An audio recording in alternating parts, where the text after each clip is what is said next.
There's been a lot of talk recently about changes to Social Security, leaving many people feeling uncertain about what's happening.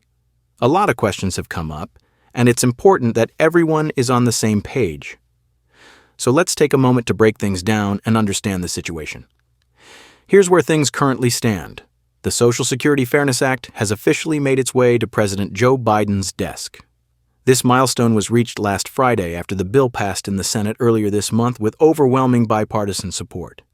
To give you an idea of the scale, 76 senators voted in favor of the bill while 20 Republicans opposed it.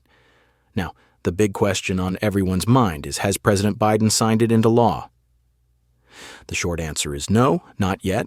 However, reports indicate that he is expected to sign the bill on January 6th during a scheduled ceremony at 10 a.m.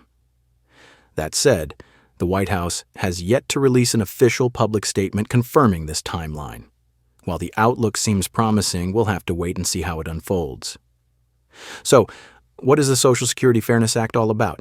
This legislation aims to repeal two long-standing provisions, the Windfall Elimination Provision, WEP, and the Government Pension Offset, GPO.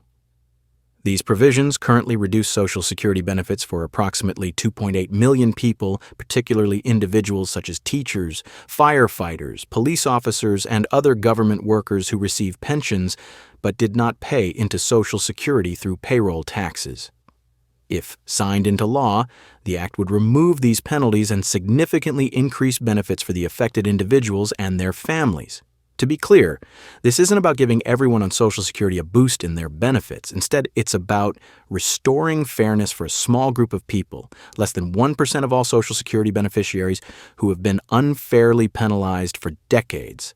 For the 72 million Americans currently receiving regular Social Security benefits, these changes likely won't impact them directly. However, it's still crucial to understand these developments as they highlight ongoing discussions about equity and fairness in the Social Security system. Now, this legislation isn't without its critics. Supporters, including Senator Susan Collins, argue that the bill ensures public servants receive the full benefits they've earned. On the flip side, opponents like Congressman Bob Good believe it's unfair to those who have paid into Social Security throughout their entire careers. Critics also raise concerns about the $200 billion cost of the bill over the next decade and its potential implications for Social Security's long-term solvency.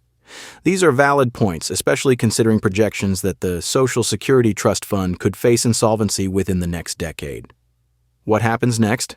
If President Biden signs the bill as anticipated on January 6th, these changes will officially become law, and those long-standing penalties will finally be repealed.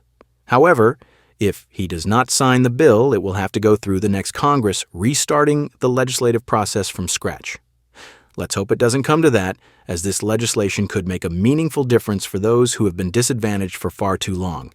Thanks for taking the time to read this breakdown. If you know someone who might benefit from this information, consider sharing it with them. Staying informed about important legislative changes like this is essential, and understanding the broader implications can help us all make sense of the shifting landscape.